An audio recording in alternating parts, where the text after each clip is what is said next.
The recording is starting. I'll mute my mic as well.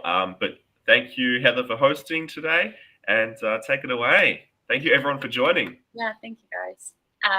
So yeah, for people who don't know me, my name's Heather. I am a teacher at SJC in Central Bangkok, and I've been there for about 3 years, teaching P3 and P4 English. So today we're going to touch on 3 main topics, which are using movement in the classroom management, and how we can use different games and activities that don't require any technology.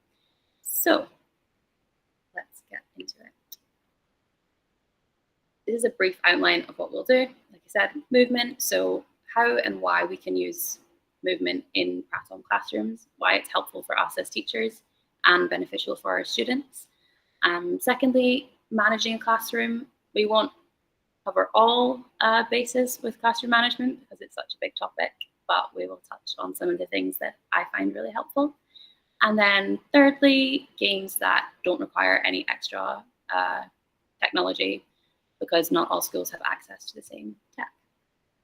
So we'll start with movement-based learning.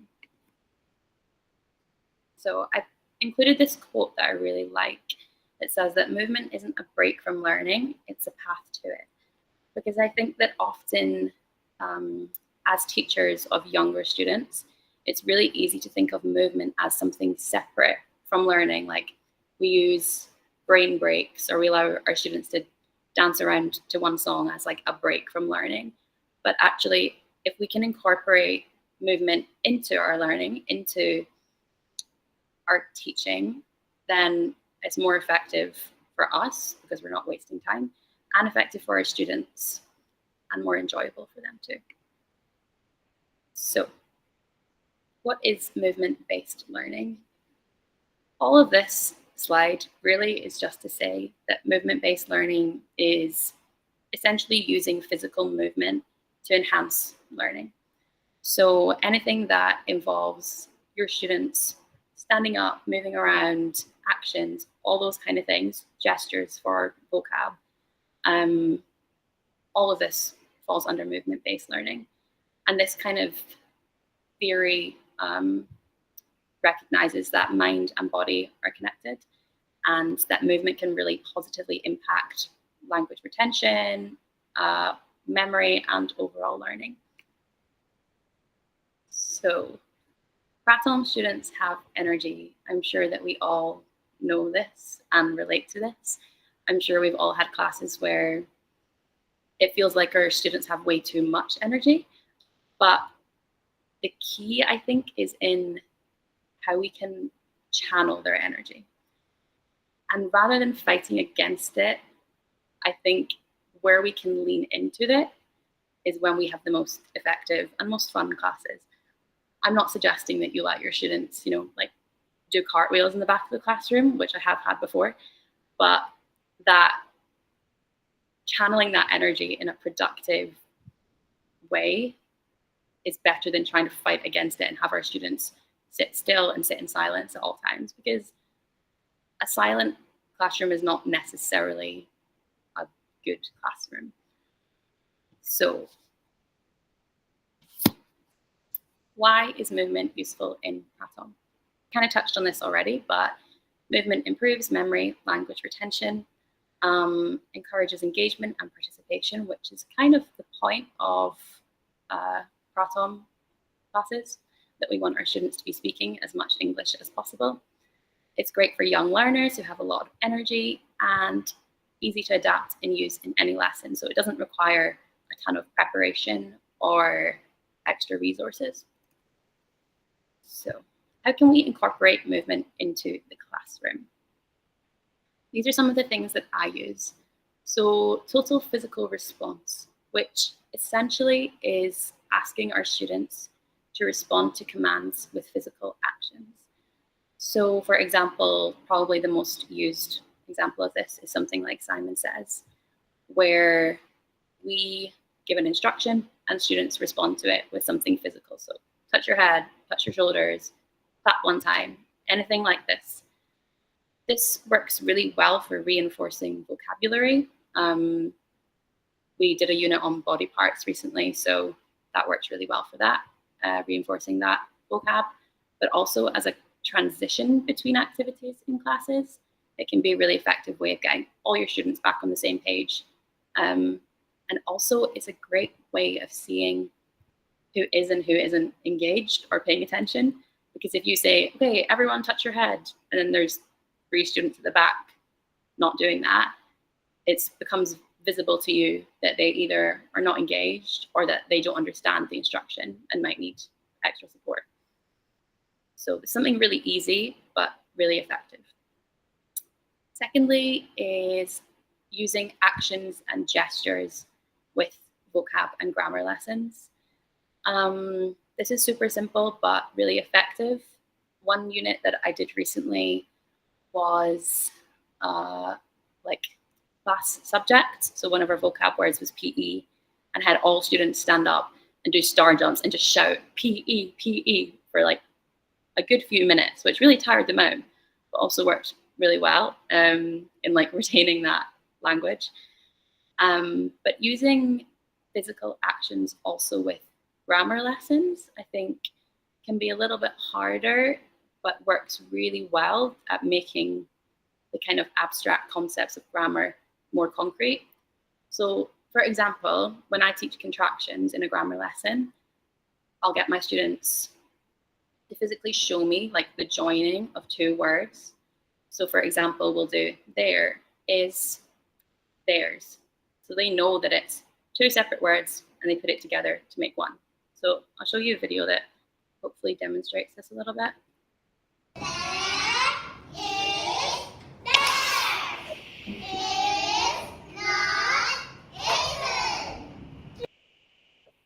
So this is one of my P3 classes. These videos are actually show the same thing, but I just thought they were quite cute. There is there. Is not isn't. So now my students know this formula and can like apply it to further units as we go down. Like they've retained this because of these movements that we've added. And the last thing in terms of movement is something that we call, a few people use this at our school in Prathom, eyes on. So this works really well if you don't have the physical space or ability in your classroom to have students jumping about, running around, because this is really small. So for example, okay, eyes on the door, and all students have to turn and look. Eyes on the window, eyes on, and you can use it as an attention getter to get students back to you. So eyes on the door, eyes on the window, eyes on me, eyes on the board. You can also do it with their friends, so like eyes on Anna, eyes on Proud, and they think it's hilarious. It's very good, easy entertainment for them. But it's really effective and doesn't require a lot of movement.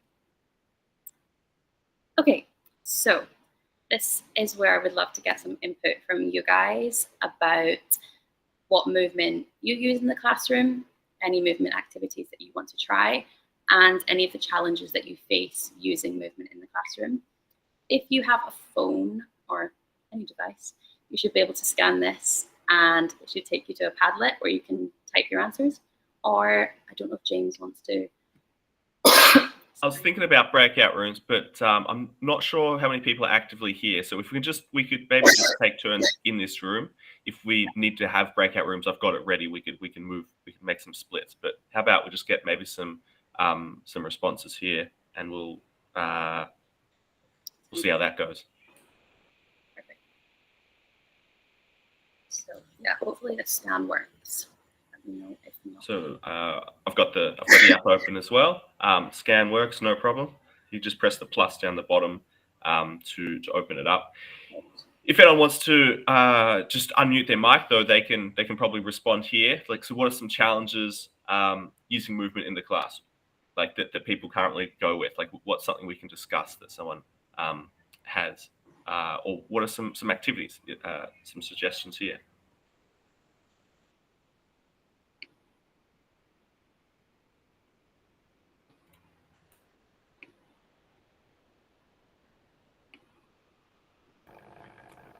Hi. I'm really big on gamification. I like to turn almost any lesson into a game just to like encourage the kids to participate more without it being so structured and so strict. But sometimes the Thai teachers, very well intended, will come up with that ruler very quickly, like, no, don't do that, don't play. So trying to balance when it's okay to play versus when it's not okay to play, and when like I would want the Thai teacher support because it really is them trying to support and help the classroom. But sometimes it's like, oh no, wait, I actually wanted them to kind of play and be a little goofy right now, but in 5 minutes, yeah, then go get the ruler. But then trying to like translate without pulling the Thai teacher ahead of class 5 minutes before to be like, okay, this is what we're doing. We don't always get the time to communicate with them, and then the language barrier, I don't speak Thai. So having the extra support is great, but then also sometimes it's overcorrective, and then the kids are also told, don't do that, don't play with the teacher like that. You have to be very professional and formal, even when I want them to be a little more playful. Yeah, that's really interesting. And it's interesting to hear like how probably different schools and different sets of Thai teachers react to this kind of thing. Because definitely, maybe if you're at a more, depending on the kind of school you're at and what their expectations are and the way that they teach, I guess it is different. And that's really interesting because it's not something that I have really personally come up against. But it sounds like you found a good workaround in trying to pull the Thai teachers aside and, you know, make it clear that this is your intention. Like, you want the students to be having fun, and especially when they're younger students. Like, I personally think that gamification is one of the best ways to teach content. So yeah, I totally understand that. I can imagine that's a little frustrating at times. But thank you for sharing. Sometimes you want them to like move, but like you don't want them to move too much because they're gonna get like super hyper. So it's better to have them almost like act the movements. Like if it's running, like stay in your spot, like behind your seat, stay in one spot, and just like do the action of running, but don't actually run around my classroom. Like just kind of limit how much they can move. Or like if they're really bad, like stay seated, and they will find a way to show you like swimming or like running without lying on the floor and like acting crazy, but like they're still moving. Yeah, absolutely. It's like letting them have space for movement without giving them too much where they take it too far and then it's really hard to bring them back in.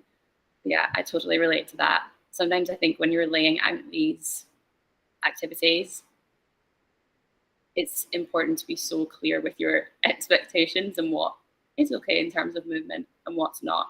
Because I agree, it's sometimes with younger students very easy to descend into a little bit of chaos. So yeah, I understand. Thanks, Una. Someone on the Padlet has said that some classes are smaller, which can make movement a bit harder. I totally relate to that. Some of our classes have like 50 desks in there. So even moving between desks is difficult, let alone carrying out big movement activities. So yeah, using things, if you can use like hand gestures, trying to keep that movement contained is definitely a challenge, but yeah, I agree. Thank you.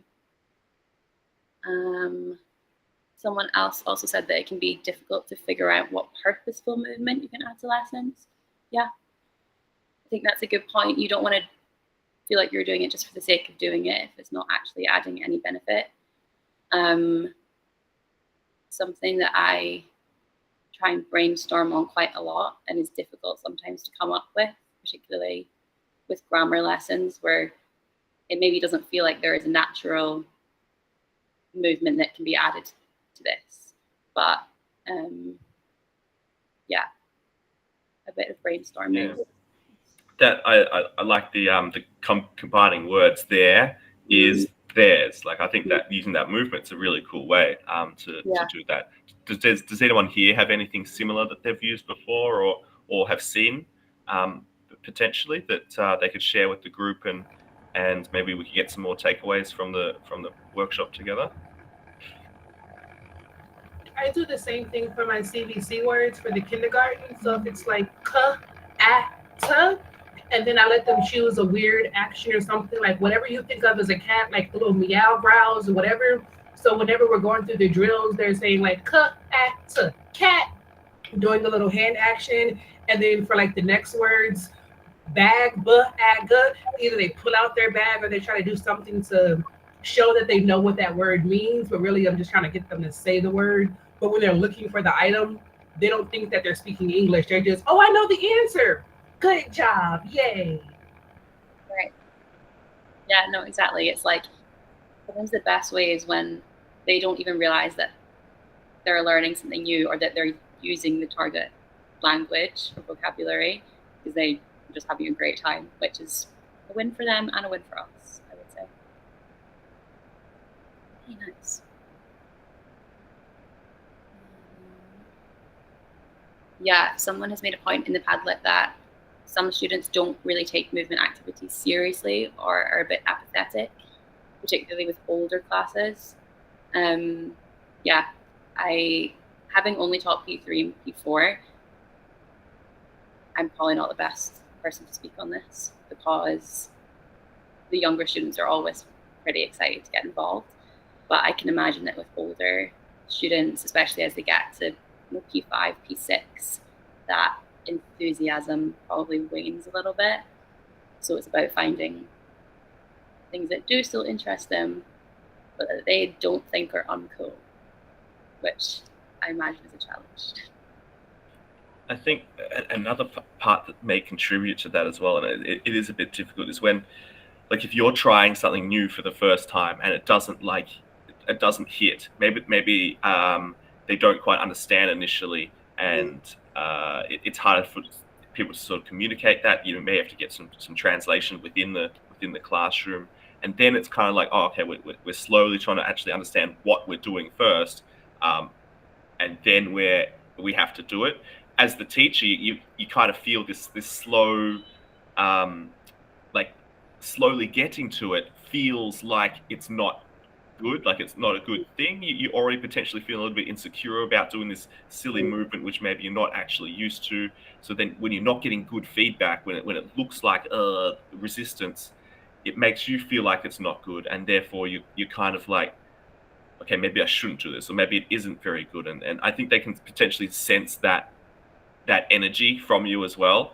I feel like they're very perceptive, even when they're quite young, but especially as they're getting up toward the high school age level, that they're going to notice those kinds of things. So if you're not fully into it, it's kind of harder for them to get into it as well. And then there's that feedback loop, so it makes it even harder. So I mean, I don't know what the actual solution for that is, but I feel like identifying that can maybe help, maybe find a way to feel more comfortable doing the action. Maybe you need to practice the action first, or the movement that you're going to do, to get them to join in. So you feel more comfortable making the movement. It might allow you to feel more comfortable in the classroom environment in front of the students. And if they can see that you're not afraid to be a little bit silly, then they're going to be like, okay, I can take a risk as well. Whereas if you've got that nervousness, oh no, it's come on guys, yeah, it's fun, then they're going to be like, okay, this really, he's saying one thing, but everything in his body is saying, no, I don't want to be doing this. So I think that can help to maybe like rehearse or just build that kind of confidence in. Please take over. Just piggybacking off of that, I've been doing an activity this week with my students that's very based in movement. It's teaching prepositional phrases with like giving them directions, but I'm using them to like show what the prepositional phrase is, like, something like cow home is across from proud, and I'll put them like on opposite sides of the room. And I'll write, like one person's name on the board and another person's name on the board and put them in a different position. And the rest of the class has to figure it out. So I'm I'm adapting this from something I did last year, which was to put them into groups and to have them act out these prepositional phrases with a group of like 4 or 5 girls. Now, I tried that this year, and it did not go well. The girls this year just did not take to it. They didn't like it. So we're trying something that's similar, but it's, I guess, scaled down. Now I'm not making them go into groups and making them try and do this and having them roll their eyes, but I'm asking 1 or 2 of them to do it at the same time. So it's not as, I guess, I don't know.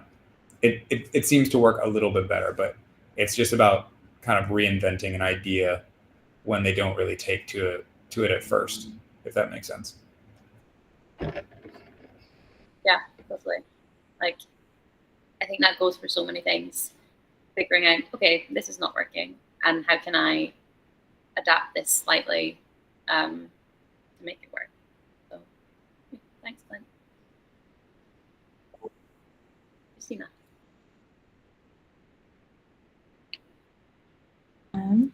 Yeah, so with our P4 students right now, we are covering verbs, and it's been a really good lesson for incorporating movement. So for example, one of the words is point. So we have all the students like point to your friend, point to the sky, point to the door. And one of the words is smile. So I have them give me a really small smile, give me a really big smile, and just having them acting out these verbs as opposed to just seeing them on a screen. It's been very beneficial with having them connect with the words as opposed to just learning them in an abstract way. Yeah, absolutely. Thank you, Christina. Awesome. Okay. Let's keep moving on, because we've got some awesome other content to cover as well. But there's a lot of good sharing going on. Thank you very much. Yeah, thank you, guys. Okay, so that finishes off movement section. So second, classroom management, which, like I said earlier, is such a massive topic that is kind of impossible to cover all of it, and also is something that is so individualized and differs so much depending on, even within Prathom, depending on the age that you teach, the subject that you teach, what that specific class is like. But having said that, we'll talk about some of the things that I use, some of the things that other teachers that I work with use, and then hopefully be able to share some ideas with each other.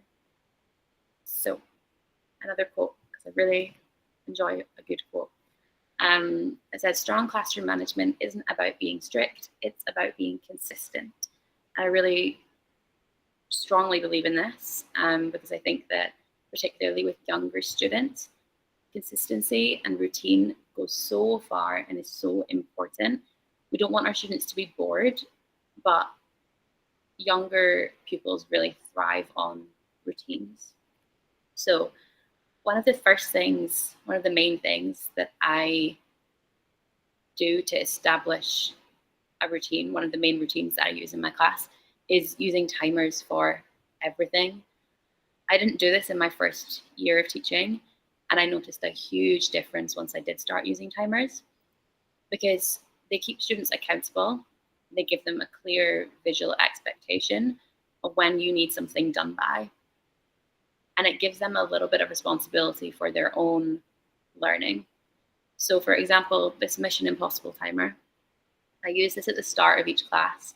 It's 2 minutes, and that's, students know that that's how long they have to sit down, take out their name tags, take out their books, be ready. And it kind of gamifies it a little bit as well.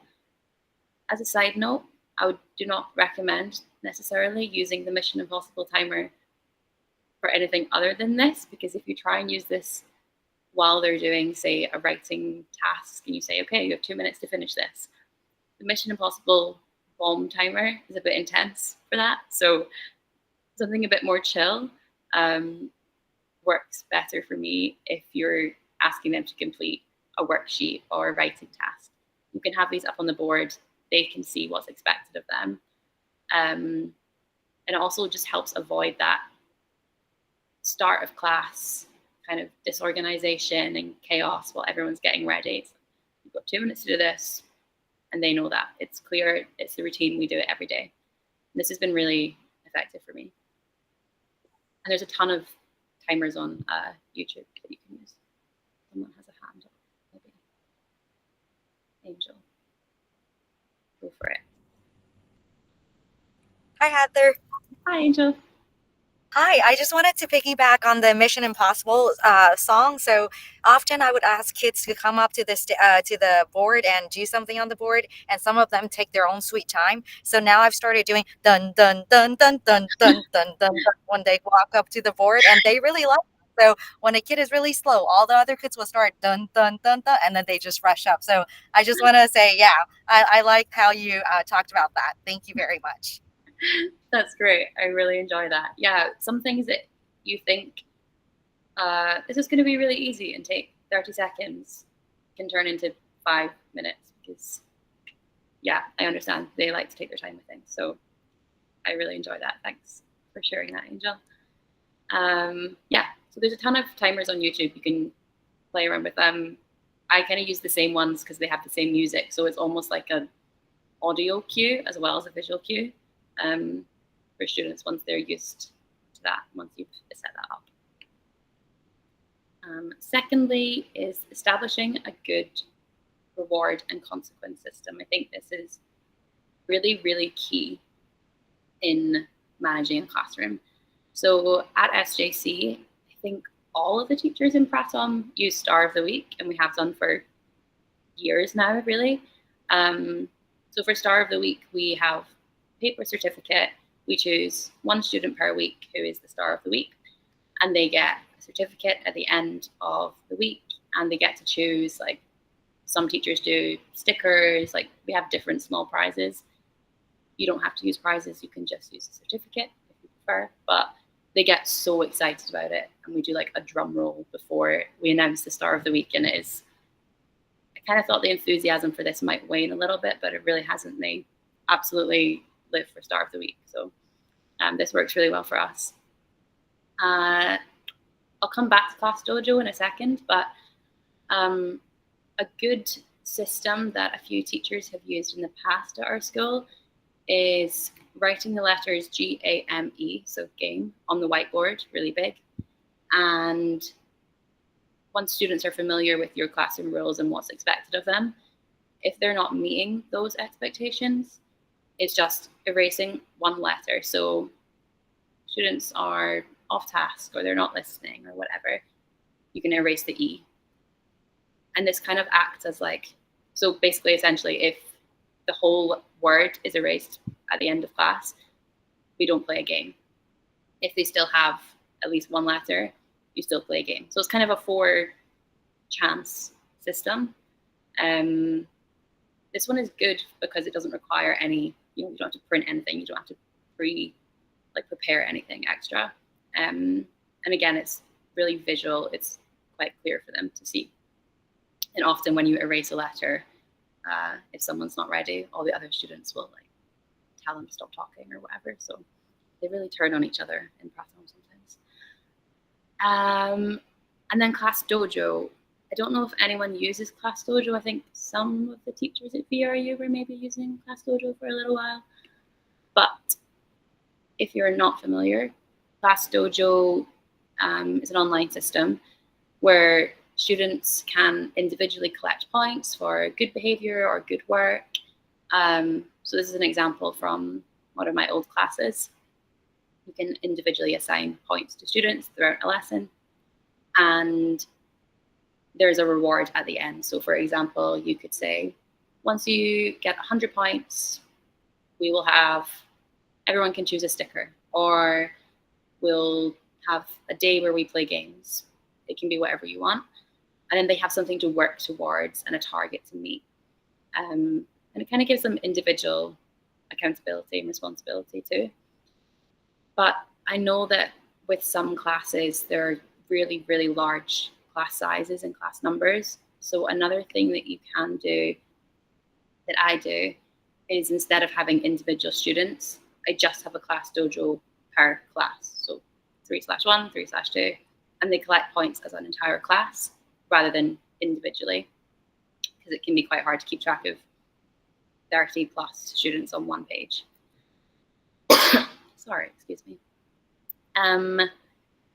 Yeah, Class Dojo is pretty easy to set up. You can give positive points, negative points.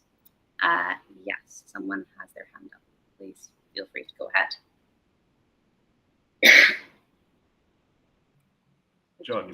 John, you might have to unmute if you want to share, please.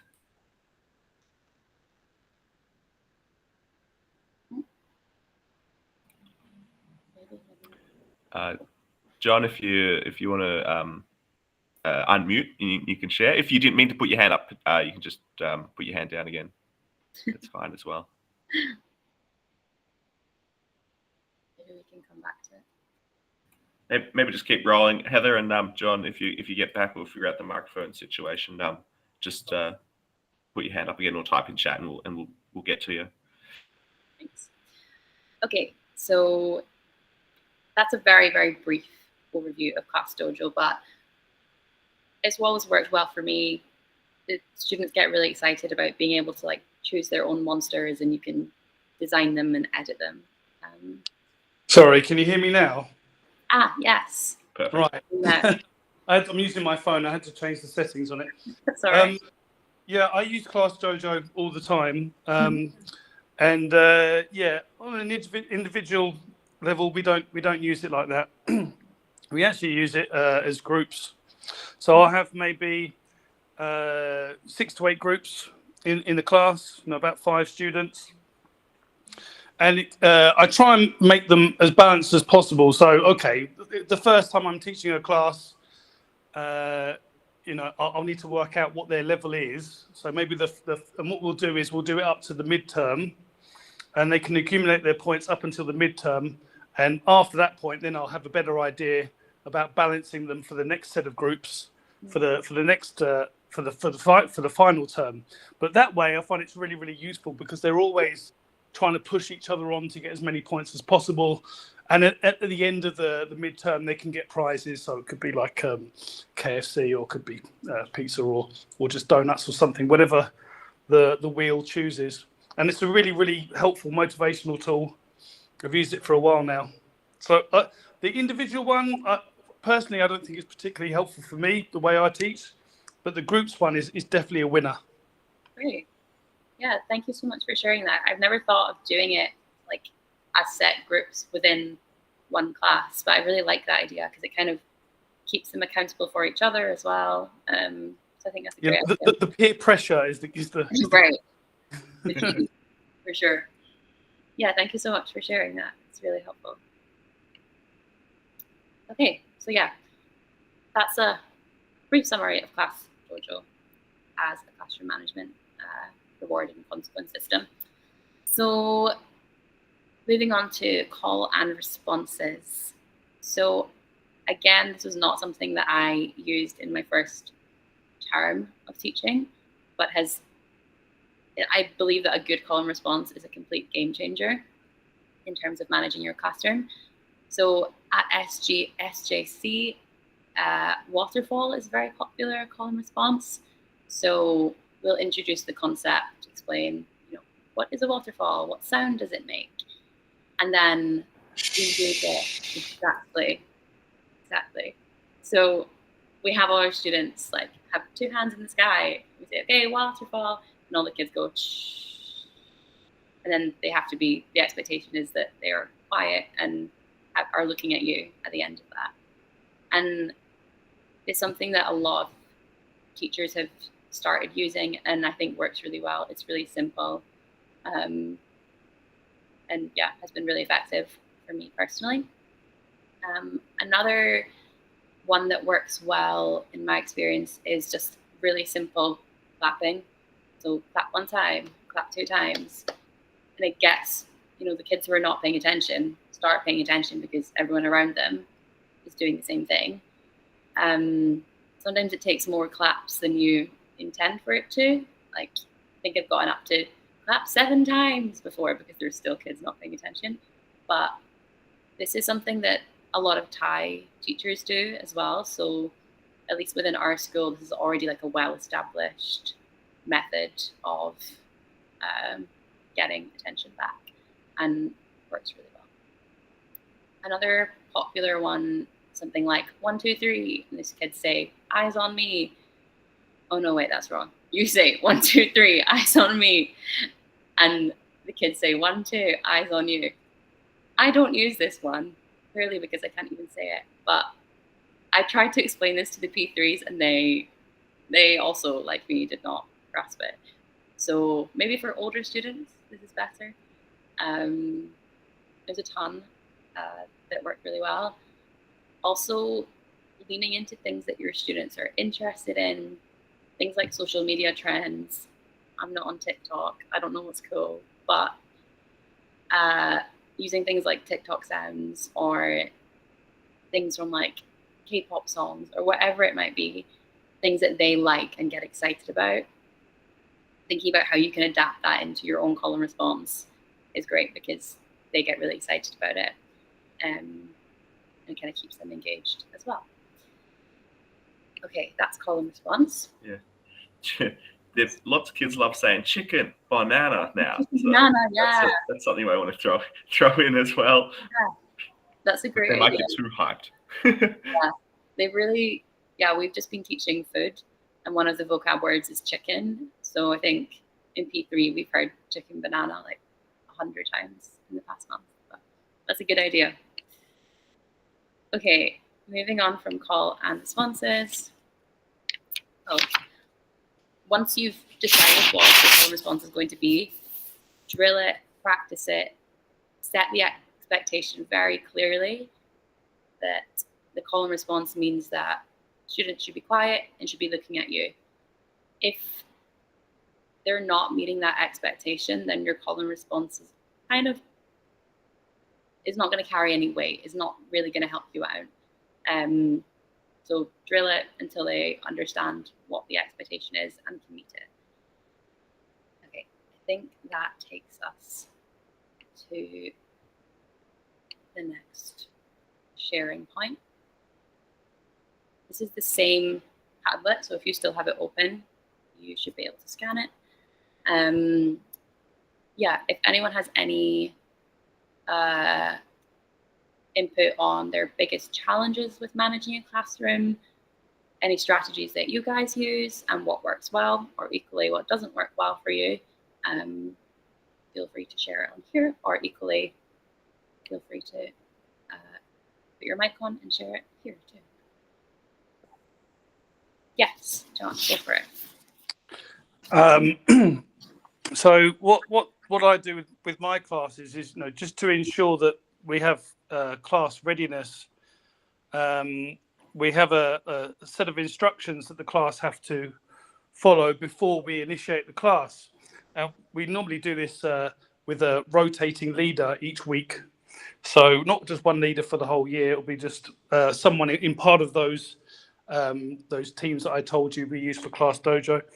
So it might be someone from team 1 the first week, and then someone from team 2 the following week. And the instructions that they have to do is everything off the desk. So as soon as I come into the classroom, the leader will say everything off the desk. They clean their desk. Then they get then desk straight. So they've got all their desks lined up. Now you know how some of the classrooms look with all their tiles, so they have to get them all on a straight line, and this can take a bit of time, particularly with P1, but it's worth it for me anyway. And then the chairs in, and then sit up. So once they've followed all those instructions, I know that they're ready to learn.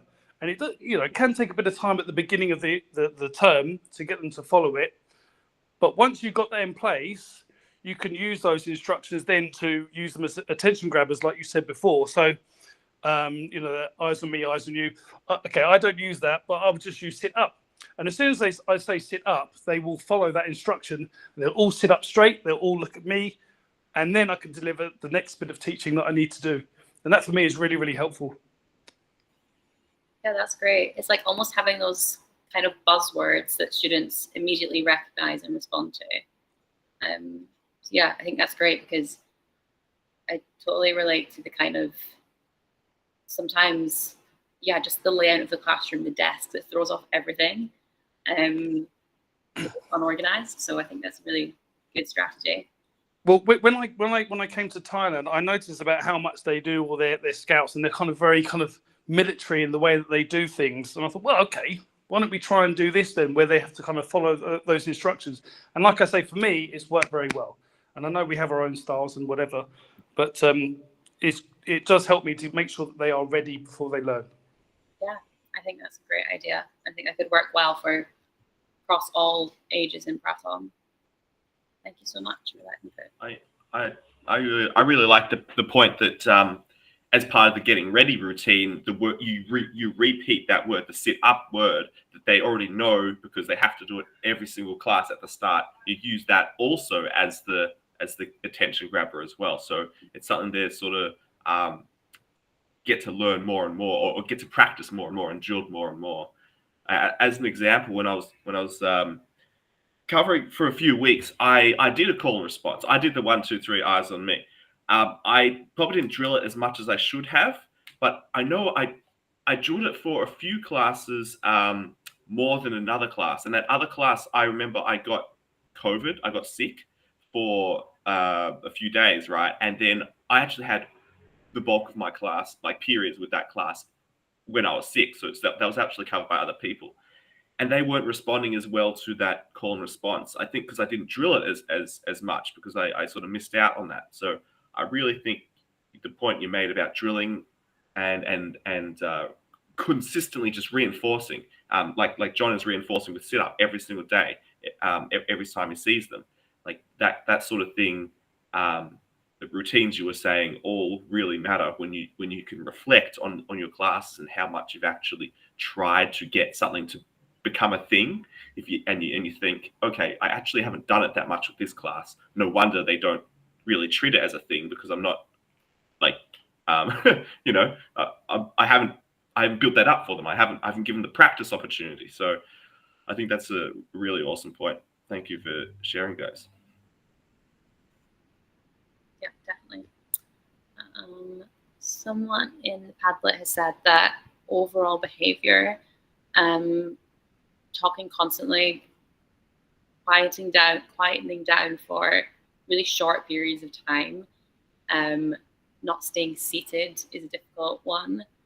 I've definitely had classes where I found similar things where, maybe you do a call and response and students get quiet for a minute and then it kind of starts up again. It feels like you're constantly repeating yourself, and it can feel like you're fighting a losing battle sometimes.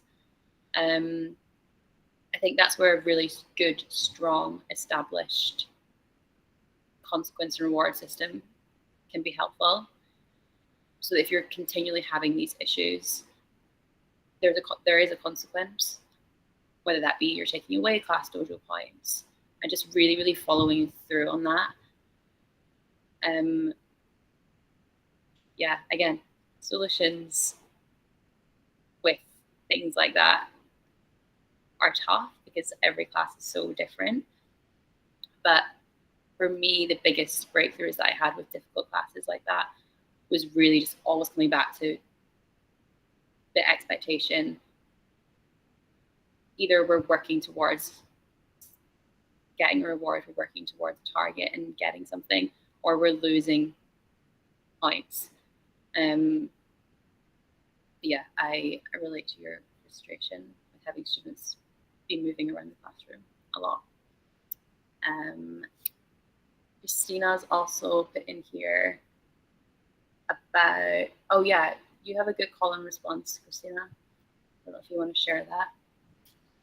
Yeah, so with my students, I do this thing called ears are listening, mouths are closed, eyes on teacher, and my students will repeat it. And there's an expectation that once it's finished, everyone gets quiet.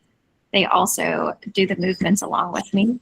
And it's worked really well. It's something that is also easy to replicate with a new class if you're walking in, because the cues are very self-explanatory. It works really well in my classes. Thank you so much. also that, yeah, reviewing class rules regularly, not just at the start of the school year.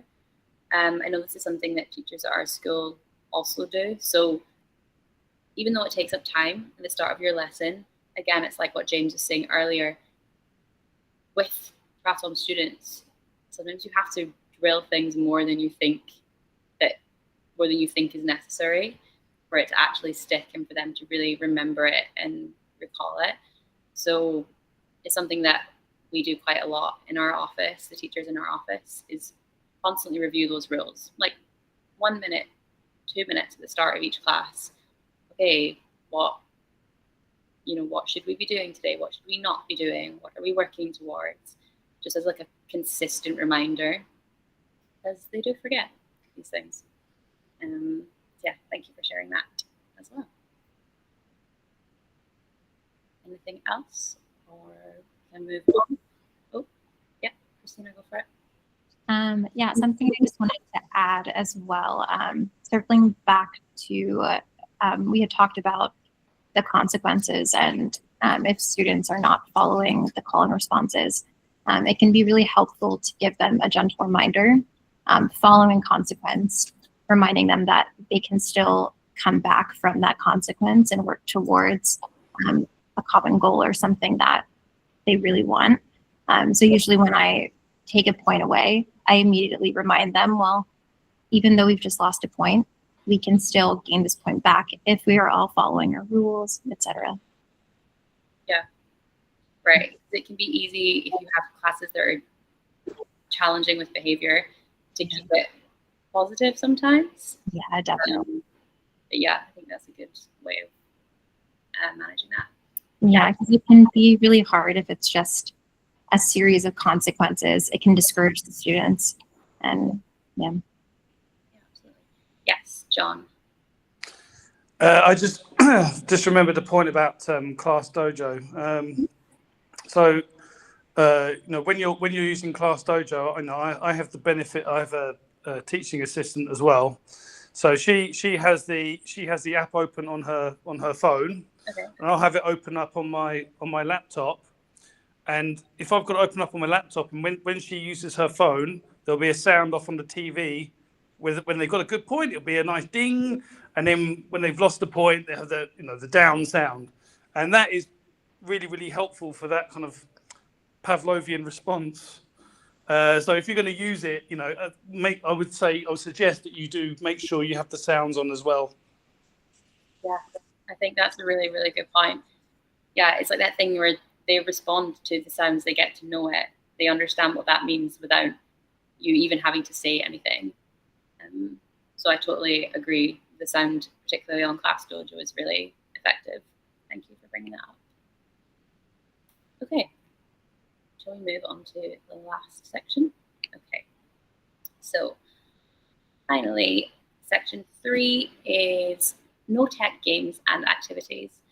So whilst using tech in your classroom can be so great, like we were just saying about Class Dojo, it is definitely a useful tool at times. There are also so many good things about not, and about having a bit less screen time. And I think that some schools have different access to technology. Not all schools have the same resources. So this third quote, because it's got to be consistent. So when learning is fun, the brain says, let's do that again. We want to keep our students engaged. We want them to be having fun, but we don't need to rely on technology necessarily to do that. So these are a couple of games that I frequently use in my classroom. So I'll briefly talk us through these and then hopefully get some new ideas from you guys too. Board race, most people are probably familiar with. There's a few different ways that you can play this. I often do it in 2 teams, and I'll have either a sentence stem on the board, or I will stand at the back and call out a vocabulary word that we've just learned. And one student from each team has to race to either fill in the blank or write that vocab word on the board. this is an example of one of my more chaotic classes, so brace yourself. Playing this recently. It's not the best video. 2, 1, go!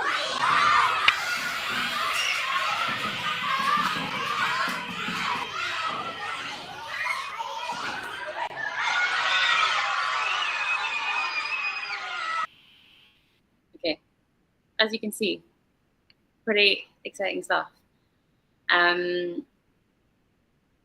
This depends how much chaos you're willing to have in your classroom, but it is a really good way of getting students excited, getting them engaged. Again, not fighting against the energy that they naturally have and using it in a way that is still productive.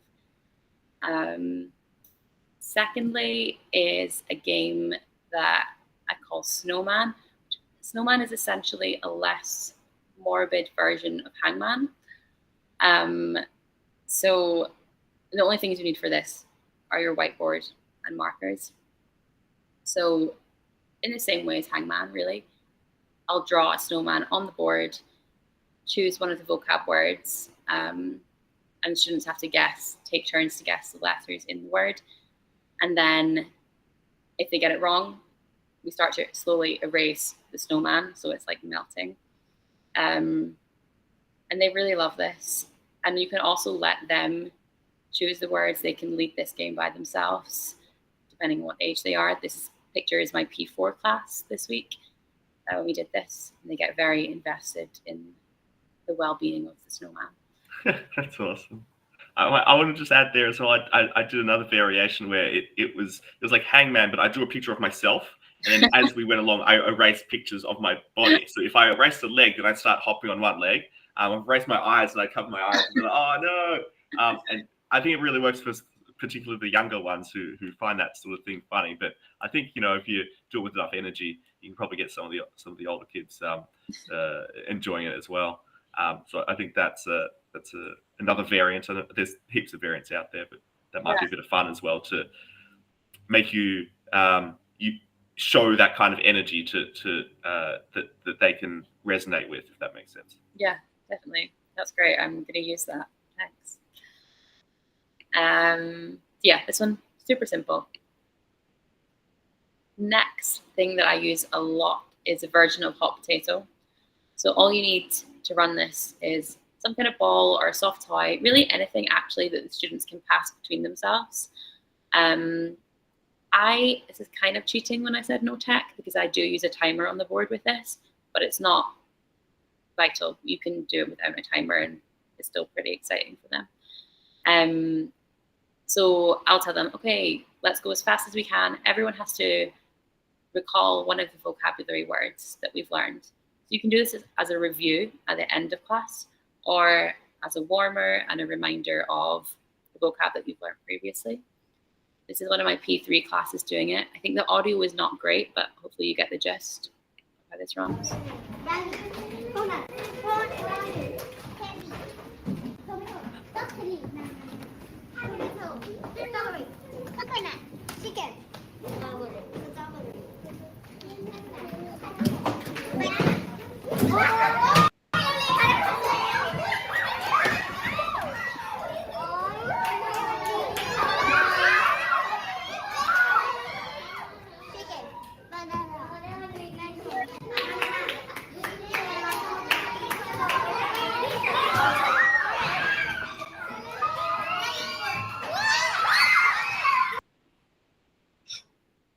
Not the best video, but they get really invested in this. And if someone drops the ball or the toy, it's like the end of the world.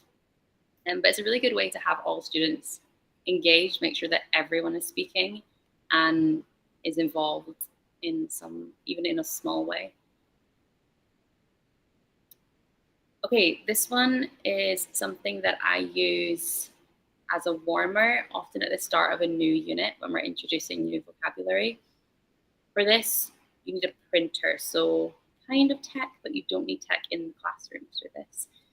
So I'll print out a picture of something that's related to the vocabulary that I'm going to introduce. So for example, one of our vocab words was picnic. We'll print out a picture, cut it up into small-ish pieces randomly, pile these together.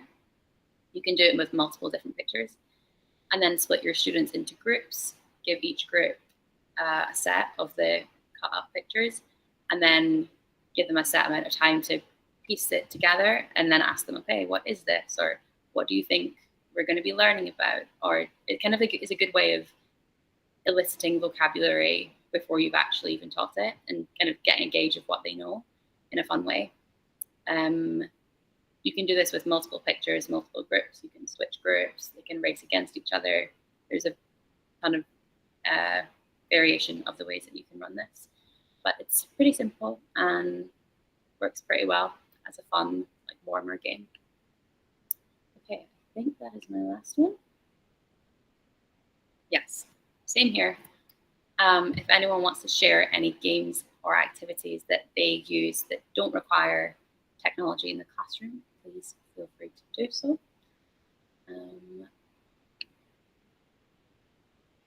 This is the same Padlet, so feel free to put ideas in here or to share them with the group.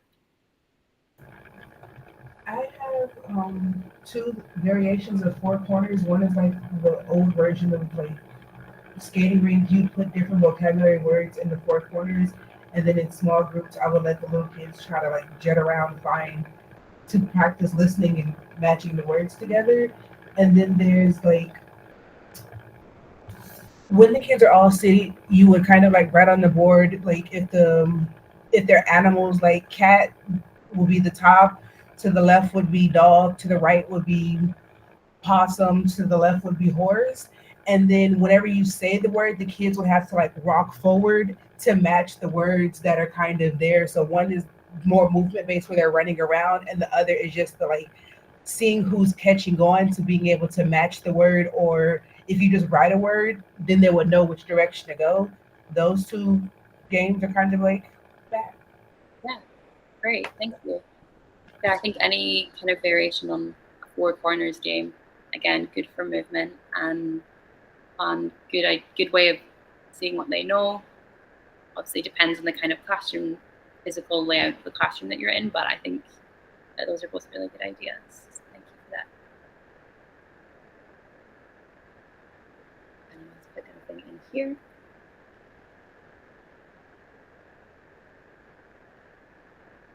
I think a lot of us, I don't know if you guys feel the same, but I think a lot of us do rely on, at least I personally rely on tech games quite a lot. You know, I think you're still muted. I do like word connections, so I'll write like a single word on the board. Let's say I start off with blue, get an arrow, then the next kid can either put like something that's like begins with the letter B or like is purple, like a color, like something connected to that word. What you typically tend to see is like their vocab comes out very fast, because it could be like red, then it'll go to tomato, then they'll start listing fruit and veg. And then like in a smaller class, it works with like you split them into teams of like 3 to 5 kids. In a bigger class, like 40, you don't want like 8 teams. So it's just like keep them seated, and one by one they can come up, and then you get your shy kids involved as well. Like they're gonna have a go as well, and it's not too difficult. You can kind of help them with spelling and stuff if that's why they're shy. Yeah, great. That's a really good idea. I've never used this one myself, so I like the idea a lot. And I agree, a good way of pulling out vocab and seeing what they already know. Thanks for sharing that, Emma. I haven't used this one, but I've seen there's Dino out at APT using like the whisper game, or like a telephone. So like you give them the vocab word or a sentence that they have to say. They form different lines, and you get them to, the first in every line comes up to you and you say, hey, like chicken, and then they have to go and say chicken to the next person, and then they have to do that fast, and then the people at the back have to run up to you and tell you what the word was. Whoever gets there fastest can like be the winning team, I guess. And the idea, they have to get it correct, right? Now, a vocab word for a single, like a smaller class, that's fine, but maybe like an actual sort of sentence for a an older class. I mean, not small, like a younger class, but then like an older class or more advanced class, you might get them to say like a properly, like grammatically correct sentence. So then they'd have to remember to say all the filler words that they wouldn't have in Thai, but they have to learn it from English, you know, like that can really help. Yeah, great. I think that one is a good one too. Thank you, James. Okay.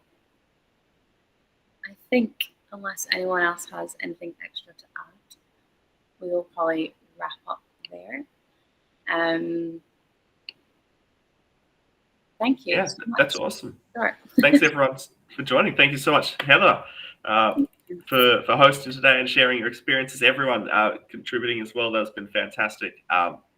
Really enjoyable session. I learned a lot as well, so I really appreciate that, and I really like some of the fantastic suggestions and even questions and like, you know, just input we've had even throughout the Padlet too. So thank you very much. I'll post this recording up when I've got a chance, and like when it comes through, like when the recording comes through and all that. So yeah, I'm hoping we can implement a lot of these. Like, you know, it takes a bit of time to implement these, you know, if you haven't got them all, but the more you introduce and the more consistent you are, I think it'll really start to make more of a difference. And that's probably the biggest thing we can take home, right? Is the consistency and to continually do things. And little kids, they forget quite easily, right? So you got to keep reminding them, whether it's the actual content you're teaching or the rules and the guidelines and the routines. So so that's really good to see. Thank you so much, everyone. Thank you for coming in after work as well to join us. So I really appreciate your input and the value you've brought here. So take care, and you know, if you've got any questions or anything follow up, you can message me, and I can share that directly with Heather or whatever. Yeah, thank you so much, and see you next time. Thank you all.